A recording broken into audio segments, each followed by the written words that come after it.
I'm Glenda Adkison, Executive Director of the Paducah Area Chapter of the American Red Cross, and we're glad that you joined us today. We have a lot of things to discuss today, and one thing is Girl Scout cookies. And of course we love, everyone I think loves Girl Scout cookies, and many of you may wonder how that ties in with the American Red Cross. So we're going to tell you how that does tie in. Meanwhile, I'd like to introduce you to some special guests that are joining me today. First, I have with us Taylor Cothran, and she is with Kentuckiana Girl Scout Troop 3004. And Taylor, thank you for being with us today. Thank you. I also have Robert Burgess with us today, and Robert Burgess is a retired captain from the United States Army. And he's going to tell us a little bit about his involvement with the American Red Cross. Before he does, I want to remind everyone that the chapter offices takes care of three main areas. We focus on disaster services, which is disaster response and preparedness. We also work in health and safety. And a third area that many people don't know much about is our military services. But under a congressional mandate, the American Red Cross works to facilitate emergency communications with the military.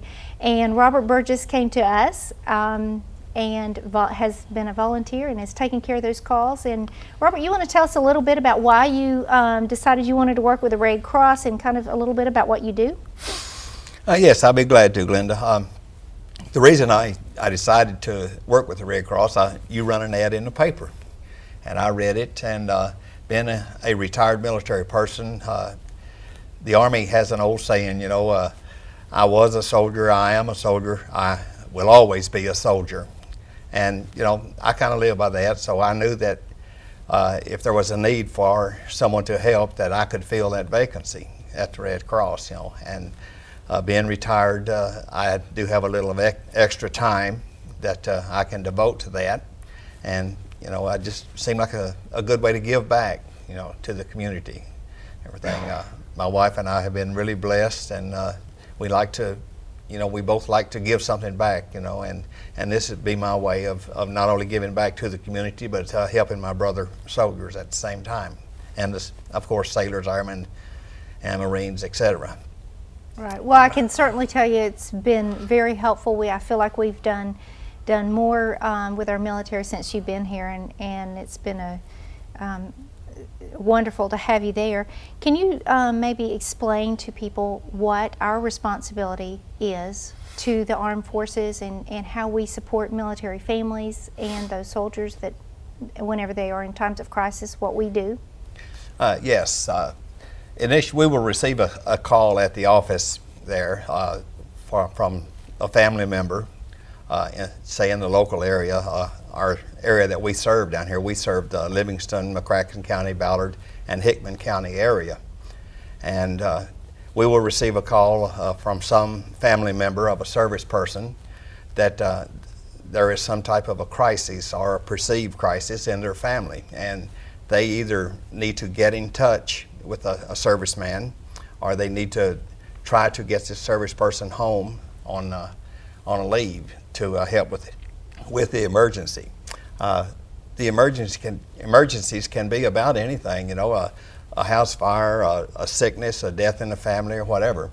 Well, once we receive a telephone call at the office, if I'm not there, the staff will get a hold of me.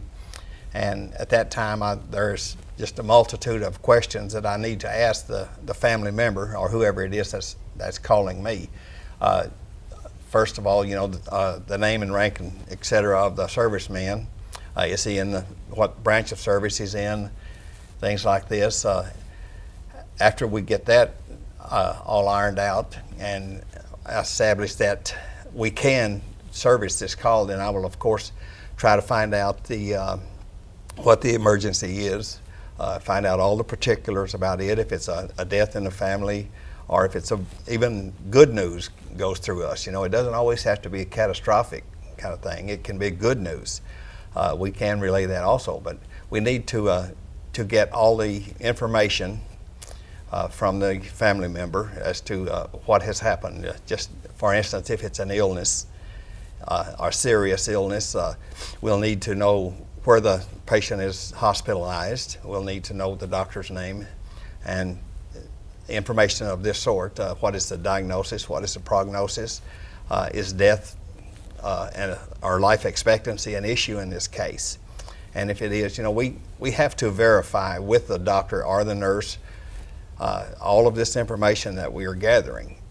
And once we have gathered all the information, then I will call our national headquarters and relay the information to them. And at this point, they will take over and they will proceed with notifying the service member and assisting his commander. One thing to remember is that the Red Cross does not authorize any emergency leave under any circumstances. That is the individual's local commander that does that. All we do is facilitate information being passed from here, and that is verified information. That is from here to the local or to the national headquarters, and they in turn forward that information to the local commander to enable him to make a more educated decision. Well, and certainly that is something that I think a lot of people don't quite understand, that all emergency calls for the military are required to go through the American Red Cross, and so certainly that is a great service to the military, and we appreciate all you're doing.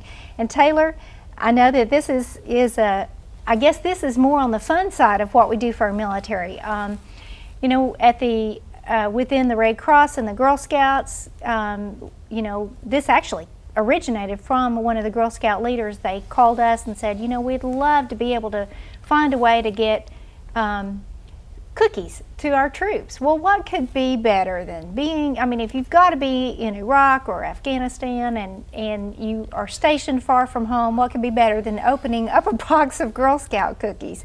So Taylor is here today to tell us a little bit about that. But before we get into cookies for our troops, let me just ask you a few things about yourself. Can you tell us a little bit about your troop and your experiences in the Girl Scouts? Well, I've been in Girl Scouts for 7 years. This summer, in July, my mother and I are going to England, and we're going to camp for 2 weeks with a group of 25 girls, and they're from the Kentuckiana area, and I'm selling Girl Scout cookies. Well, that sounds like fun. And can you tell me, how does the sale of the Girl Scout cookies, how does that benefit the troop? Well, people can give us money, and we will buy cookies for them and send them over to them. Okay, for the troops.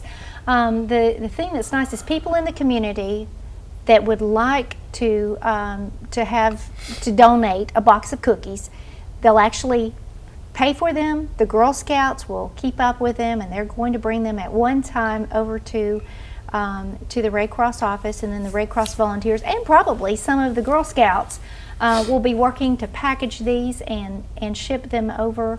There are very specific guidelines on how you have to package them, how you have to send them, and we will need to send them to a specific military person. This is not to a unit. It has to go to one person, and of course we will depend on the community to help us get the names of specific soldiers. If you would like him or her to receive a box of cookies and you'd like for us to send them some, we can take that by, actually I think they're going to put the information on the screen. What the information we'll need is their complete name, their address, the name of the person that is submitting the information to us, and phone number, just in case we need to clarify something.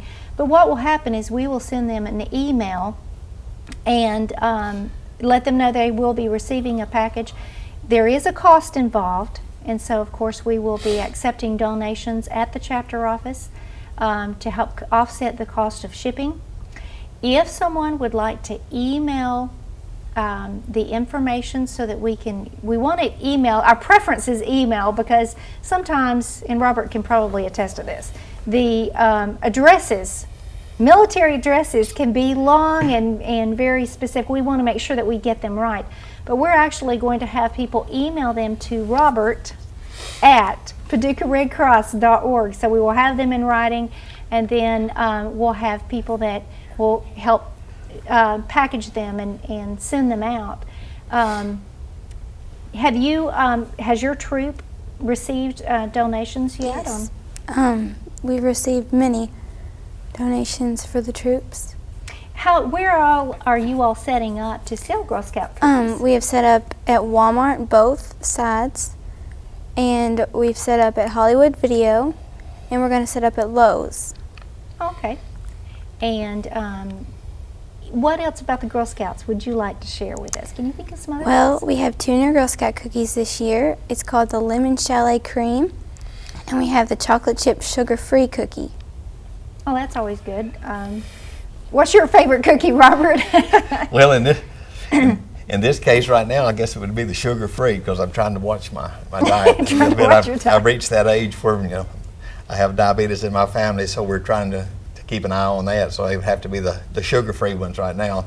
That's not necessarily my best choice, but Well, I will have to tell you, I tried some of the lemon chalet cookies and ate about half of the box at one time, and not that I don't need to be watching that, but I wanted to thank you all both. And Robert, if anything else that you would like to say as far as our military services is concerned, and maybe the volunteers or things that the community could do as far as supporting that program? well, kind of at a loss for words. I tell you, caught me off guard on it. What should I recommend? About anything, to support the troop that just about anyone can think of, I would be in favor of. Especially, every once in a while we will need different people to do some typing and some word processing and things like that at the local office for some letters and things that need to go out. Right now we're just developing our program, or getting our program together as far as get to know us before you need us is a concept that they have come up with, and what that means is that we want the people, especially the military families in the local area, to get to know what services we offer and what we can do to help in case of emergencies or in case of birth notification or something like that. Get to know what we can do before you actually need us. And by all means, to go along with the Red Cross's theme of be prepared, ensure that if you have a family member in one of the services that is stationed away from here, make sure that you have a good, correct address, and of course his social security number, his complete military address, and make sure it's written down. So we, like you were saying a while ago, some of the military addresses can be confusing, but we need to make sure that we have good, complete military addresses of every individual that is away from here in case of an emergency. That will cut down our time frame and our reaction time. That way I don't have to start hunting through the military channels to find out where this person really is. Right, and I think the other day we had a young lady that was stationed in Iraq, and I had a family emergency. I believe we had her on her flight within, 12 hours that she was on her way home, something like that? It's pretty close to that time frame, from the time I got the notification, about 12 hours is usually the reaction time. She was at least notified and then knew that she would be heading home like this in an emergency right. like And I think that's such a great service. It helps bring together military families in times of crisis, and that's what we want to do. The Red Cross has been doing this for many, many years, is assisting military families. And Taylor, thank you so much for being with us, and we're very excited about sending the sweet taste of home to our military personnel, and sending cookies out. Again, any churches that could help us by maybe if you have someone that you feel like you want them to receive a box of cookies from the Girl Scouts and the Red Cross, certainly send us that information. Again, if you'd like to make a donation to help offset the the cost of shipping of these boxes, that would be much appreciated. And so this is something that we hope that you will check into more. And there's more information on our website at paducahredcross.org.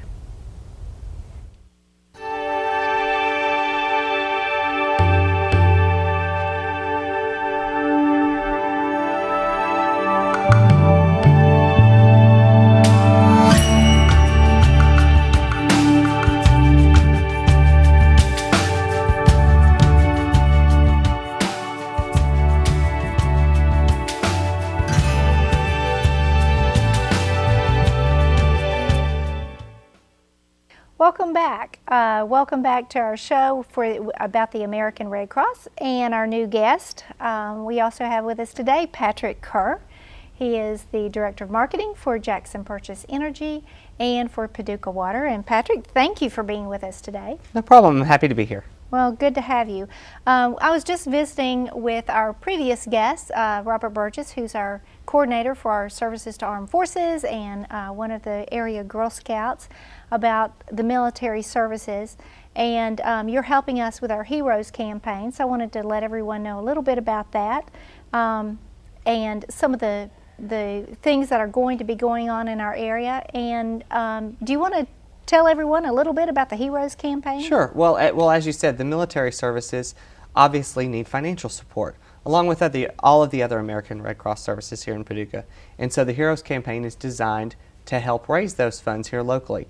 I think one of the things that I was surprised to learn when I first joined up here to be the chairperson for the Heroes campaign is that in the event of a huge natural disaster, the National Red Cross will step in and they will help out. However, those small disasters, the military services that we offer here through the Red Cross here in Paducah, those happen locally, and the only way they happen locally is through local funds. And so that's what the Heroes campaign is all about, raising those funds. Well, and you know, something that I think is real interesting, and Patrick, you and I have visited about several of the specific cases that have gone on recently this past year. We look at the number of cases, the number of people whose lives we impact, and that does make our job worthwhile. But sometimes we don't know the number of people that we impact. One story that I shared the other night at our Heroes campaign kickoff was about a gentleman that came into our office, and he sat down, and they had actually lost everything they had in a home fire. And with a very composed, straight face, he shared that he was very appreciative of the fact that we had helped given them financial assistance for emergency housing, food, clothing, and we'd really helped his family an awful lot. But then he really broke down when he began to tell us that this was not the first time that the Red Cross had impacted his life, and shared with us how that a few years back he had gone in for open heart surgery. And he said whenever he woke up that his son, who had been stationed in Afghanistan, was standing by his side. And it still is difficult for me to even share that story, because I realized just how much it impacted this man. I mean, here he had lost everything. They had no insurance. He knew that it was going to be a long time before they could recover, but it didn't have the emotional impact that having his son come home whenever he had open heart surgery and wasn't sure if he was going to make it. It didn't have that kind of impact on him. And so it makes you realize that the services that the Red Cross provides is far-reaching. Well, and I think that's one of the important points to remember, is that in his case we've touched his life more than once. Maybe not everyone, hopefully not everyone will have that opportunity, but it's good to know that the Red Cross is there. You shared with me a story that sort of got me on board as well, and I'm happy to share it with you. Is a woman another house fire. They happen a lot more than you think they do. And when a house burns down, at the end of the day, you're standing out there in your sweatshirt and your sweatpants, and that's it. That's all you have. And so the Red Cross steps in, the American Red Cross here in Paducah steps in, and they'll help those folks. Take them out, find them a pair of shoes, find them a pair of jeans, at least a sweatshirt, a new toothbrush. I mean, it goes down the litany. Things that you take for granted every day, they're all gone. And you were telling me this story of shopping with a new mother who had been involved in a house fire. Her child was at 6, 8, 10 months old, somewhere along those lines. And as you're walking through the store looking for a toothbrush or a sweatshirt or whatnot, you pass by a pair of shoes, and she said, "Oh, I have those shoes." "Oh, no, I used to have those shoes." And then she got even a little bit more upset. And it probably wasn't the shoes. As a matter of fact, no, it wasn't the shoes. What really got her upset was she started to think about all of the things that she used to have that she doesn't have anymore. Things like the outfit her baby wore home from the hospital, pictures of her baby's first steps maybe. So the Red Cross touches lives so many ways, and I don't think people realize how that is. And like we were talking about earlier, that's what the Heroes Campaign is all about. What we're trying to do is we're trying to get folks in the community to raise $1,000 for the American Red Cross here in Paducah and to be a Red Cross hero. And I think that you can do that in a number of different ways. Of course, we're happy for you to write a check and call it a day. That's great. We're all about the money. But I think you can also have some fun with it, get involved with it, be a part of the community with it. I know that McCracken County Schools, for example, they are going to have a change war amongst all the classes, and the big winners will get a cookie party, and then we're going to help out on the other end as well. The American Red Cross is going to help out. We're going to provide Masters of Disaster training kits for teachers to teach those students how to be prepared for a disaster. I think one of the important things that the Red Cross does is not only are they going to be there when that disaster happens, we want to make sure that we're there way before that disaster happens and that folks are prepared. And the Masters of Disaster training program, education program for students is one of the ways that we can do that, to make sure that those kids know, if there's a house fire, what do I need to do? If there's going to be a tornado, what do I need to do? So that helps out a lot too, because we always want to be there on the front end as well. Well, and that is exactly one thing that we are working on, and even this month in some of the grocery stores, and I say some, we do plan to branch out and include more facilities later, and hope to do this at least a couple times a year. But this is our first time, so we have selected a few grocery stores to do this in, where as people come into the grocery store, we will have signs up saying this is an American Red Cross preparedness item. In the recent ice storm, which being with Jackson Purchase Energy, I know we were all working hard during the ice storms, because you all did a great job of getting the power back on for people, but that does interrupt your life real quickly. It's so important to be prepared. So that's something that the Red Cross is working on, is helping people think of preparedness the same way you would think of putting on your seatbelt. You know, you don't expect you'll have an accident, but buckle your seatbelt anyway. Well, you don't think that you're going to lose power, that we're going to have a big earthquake or a tornado, whatever the case may be, but let's be prepared. So certainly that is a big thing that we're doing in the area of preparedness. But Patrick, what, as chairman of our Heroes Campaign, what would you tell the person that might be watching this show and thinks, you know, I might could do that. Maybe it's a church youth group, maybe it's just a group of friends, and they would like to do something to help out through the Heroes Campaign. What steps would you feel like they need to take to become a hero? It's really easy. We give this campaign this big name, Heroes, and it's sort of imposing to a lot of people. I remember when I was asked to be chairperson, I'm like, hero? Boy, that's an awfully big word for me. I don't want anybody to be intimidated. It's not near as complicated or near as imposing as it sounds. Get a group of folks together and have a bake sale. Get a group of folks together and go door to door in your neighborhood. It's very, very easy. If you don't get to that $1,000, we're not going to slap your hand. I'm certain of it. We're happy to have you on board. Of course, we want you to get to that $1,000, and I think that by saying we want you to be a hero for the Red Cross, that in itself is a great calling card, and it's much, much easier to raise funds that way. And like I said, you can do it in fun ways. Have a car wash, any number of things. The weather is hopefully getting warmer soon. Right, and it is something that is fun, and anyone can be involved. Anyone can volunteer for the Red Cross. We always need people in disaster response, and we do underwrite the cost of all the training for those volunteers that would like to be in disaster response, as well as the other volunteer areas that they want to be in. And certainly, Patrick, I want to tell you how much this organization appreciates your donating your leadership in this area. And I hope that our listeners will think through the things that we are trying to promote here as far as our preparedness, and that is very simple. It's three main areas. One is you make a kit. Really, it's just thinking about your family. What would you need if the power were to go out? If you had maybe you were stuck on the side of the road, you're going to need batteries. You're going to need flashlights. Those kinds of things. Maybe pet food. You know, those items that you just want to have on hand. Certainly water. Then it's make a plan, talk to your family about what you would do in that kind of situation, and then being informed. And Patrick, what would you say as far as, for example, Jackson Purchase Energy, those kinds of things as far as being informed? We do. We spend a lot of time talking about preparedness even at Jackson Purchase Energy. While our goal is, of course, that nobody's electricity goes out ever, ever, ever, ice storms happen, windstorms happen, lightning happens. And we encourage our customers to be prepared. Have that flashlight, know where it is. Change the batteries in your flashlight. Once you get that flashlight, they won't last forever. Have a blanket on hand. It can get pretty cold in the middle of the winter if you don't have any electricity. So we encourage our customers to do that as well. As I said, we certainly don't want people's electricity off, but you never know when that'll happen.